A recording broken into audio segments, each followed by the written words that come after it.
Afternoon, YouTube. My name is Will, and today we're going to talk about something that I feel like I probably should have talked about a long time ago. For that, I'm sorry. That little girl was holding the sign for. So I do a lot of videos on talking about the differences between the models of Evos, the RS, the GSR, the MR, and talk about trim packages and different ones. A lot of stuff around helping people who want to buy an Evo figure out which Evo they want to buy. I guess it never really occurred to me that you may be interested in Evos, but maybe you just don't understand why they're special. I mean, sure, yes, they have a decent amount of power from the factory. They have all-wheel drive. There is some racing heritage, some different things like that, absolutely. But there are lots of four-door sedan modified from the factory type cars you can look at, especially when you're talking about Evos, which means you're buying used. So if you're willing to buy used performance cars, the floodgates are open to all the different things out there you can buy. M3s, Audi S4s, RS3s, S3s, AMG, everything, the whole alphabet soup of AMG cars, WRXs. Buddy, it's your right of way. It's your right of way. There you go. Anyways, he's not from around here, I don't think. Probably doesn't. It is a weird intersection. The reason I wanted to do this video, and what kind of sparked this, is I've had a couple requests regarding the differences between the rally yards. And for me, this was never something that I thought about comparing, which I am going to do, mind you. That is something I am doing and working on doing. So for the couple of you that have messaged me, just know that I will do it.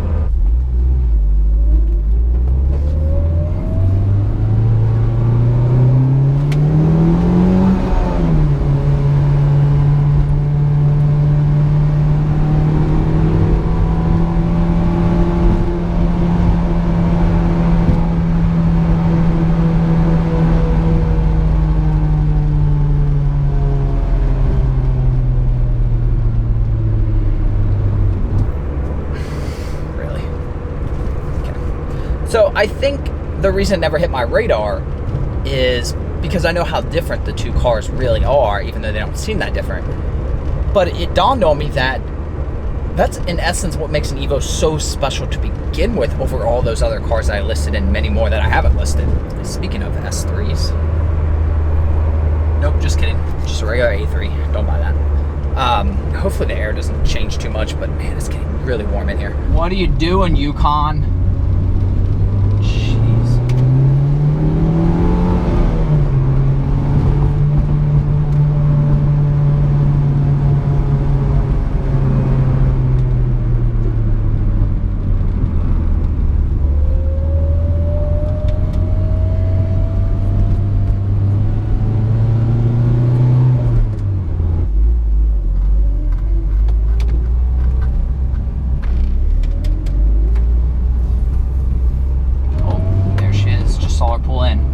To meet the wife. She forgot her debit card. Oh, and that's her calling me.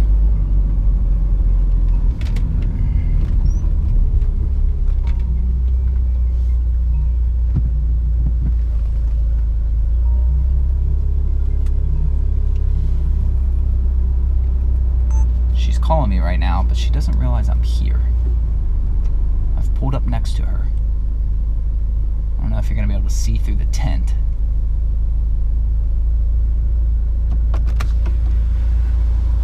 I think she's texting me now. Oh, yep, she's definitely texting me now. Okay, we're gonna... Been here since before you called me. Very tired. You look a little sleepy, actually. Oh, sorry. Put this away. We're getting your sticks. Yeah.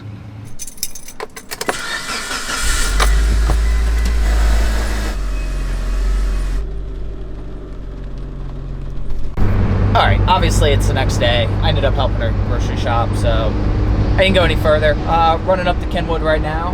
We're gonna pick up where we let off. Oh my gosh. So, as I was saying yesterday, there's And I'm not saying the Evo's the only car out there that does this, but I don't think people realize how extreme Mitsubishi went, especially when you consider Mitsubishi is not a huge manufacturer. I mean, Mitsubishi as a company is pretty big, but Mitsubishi Motors is pretty small.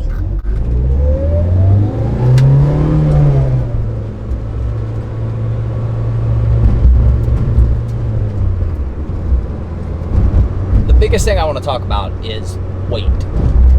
So now I did have to look some of these figures up, and you know, I mean, you got to figure it's pretty stable information. You know, how much could they really mess up weighing a car, but who knows. Take something like our Focus ST. It comes in around a little over 3,200 pounds. 3233 according to, I forget which magazine. The Focus RS, the 3417. So almost a 200 pound difference to add all-wheel drive to virtually the same car. Which, I mean, that seems reasonable. I mean, you know, they got to add quite a bit to make it all-wheel drive. All right, let's look at another car. Let's look at the Audi A3 versus the RS3. So an A3 comes in at around 3428, whereas the RS3 comes in 3593. That's actually not a huge difference. It's less than Ford, but Audi did put an entire like aluminum block in the RS3, which is a huge weight savings, and why that number is pretty close. And we take a look at something like the Evo. Now, obviously, you could be talking about an RS, GSR, MR. You could talk about a regular Lancer, the OZ Rally Arts back in the day, different models, trims, options, all that sorts of stuff. Regular Lancer comes in anywhere between 2,800 and just a hair over 3,000 pounds. The Evo starts at just a hair over 3,000 pounds for an RS and goes up to 32 when you talk about like an MR with the leather and the stereo and all that stuff. But here's a car that added an all-wheel drive system, much larger Brembo brakes, has a lot of weldings that are different in the unibody, all this other stuff, and added no weight, essentially. I mean, that's pretty impressive. And they do that by a lot of things. One, in like the RS, like mine, you know, they get rid of things, power windows, power locks. The Evos in general never had cruise control back then. So there's a lot of things like that. But then there's more extreme things, such as the fact that, yeah, that's fine, just go ahead and walk. Yeah, whatever. I hate people. But then there's more extreme things. For example, the roof, aluminum. The fenders, aluminum. The hood, aluminum. So there's a lot of different things, a lot of different body panels. While an Evo and a Lancer may look very similar, they are in fact not really sharing anything. And that's pretty common, you know, when you have like a souped up version of a car, for the panels to be different, you know, because they're shaped differently, but they're not even the same materials. I can tell you there's not too many cars rolling around, you know, outside of the upper echelon of cars. They're rolling around with aluminum fenders from the factory. That's pretty rare. The hood as well. You know, I know it's common now. You start to see like carbon fiber, which granted is lighter. But if you've never opened up like the hood on an Evo, or the doors are aluminum.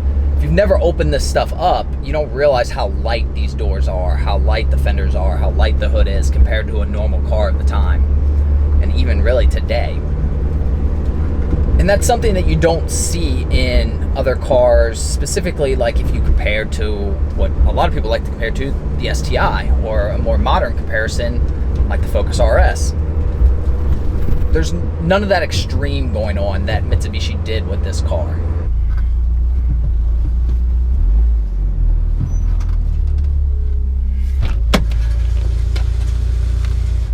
Oh, there's Buddy.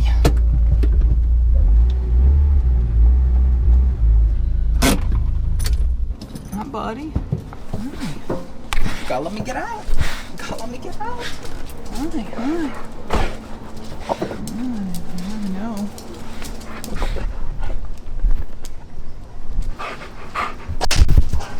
What in the world? Well, it's sure a mess. So, you know, and I think I even skipped a couple things there, in that you know, if you look at like a Focus ST and an RS, I'm sure the wheel sizes are slightly different, but they're not that different. Whereas, you know, the regular Lancer was rolling around like 15, 16 inch wheels. Whereas the Evos obviously came with 17s. So, I mean, and then you had the Brembo brakes and the larger rotors, all this stuff that was adding weight, and yet the car still didn't really gain any weight. So, I don't think people understand that when Lotus, what are you doing? You statue? Alright, well, it's definitely starting to rain again. Come on, boys. Alright.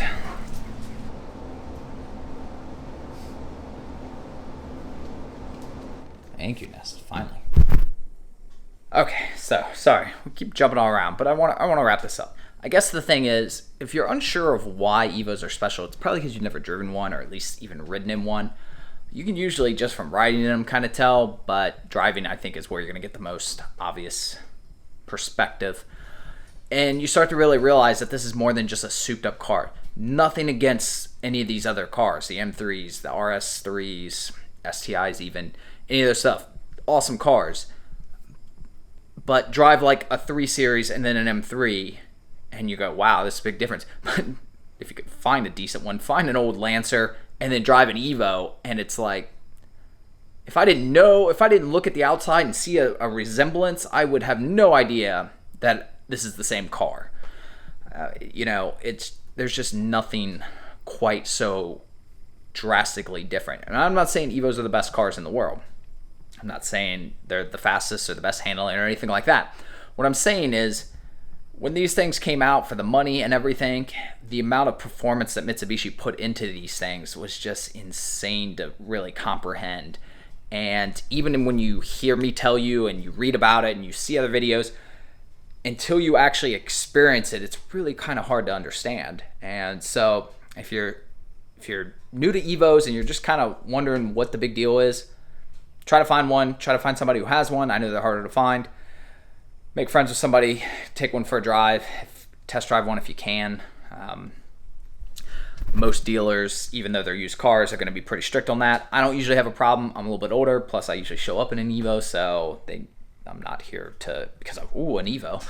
But other than that, we're going to end this video here. Appreciate you guys watching. Like if you enjoyed the video. Comment below. Let me know what you think. Subscribe to follow along with the Evo. And Instagram links for myself, Lotus, and Enzo below. They have a joint Instagram now. They also are starting their own YouTube channel out on their own. There's still going to be a lot of their stuff on my channel as well, but they're going to have their own separate channel as well. It's the same as their Instagram, that Enzo and Lotus, so if you want to check that out. By the time this video airs, I might have the first video up there. I'm not sure. But if you want to subscribe to them as well, if you enjoy watching their stuff. Other than that, appreciate you guys as always, and Lotus, you want to say bye? Say bye.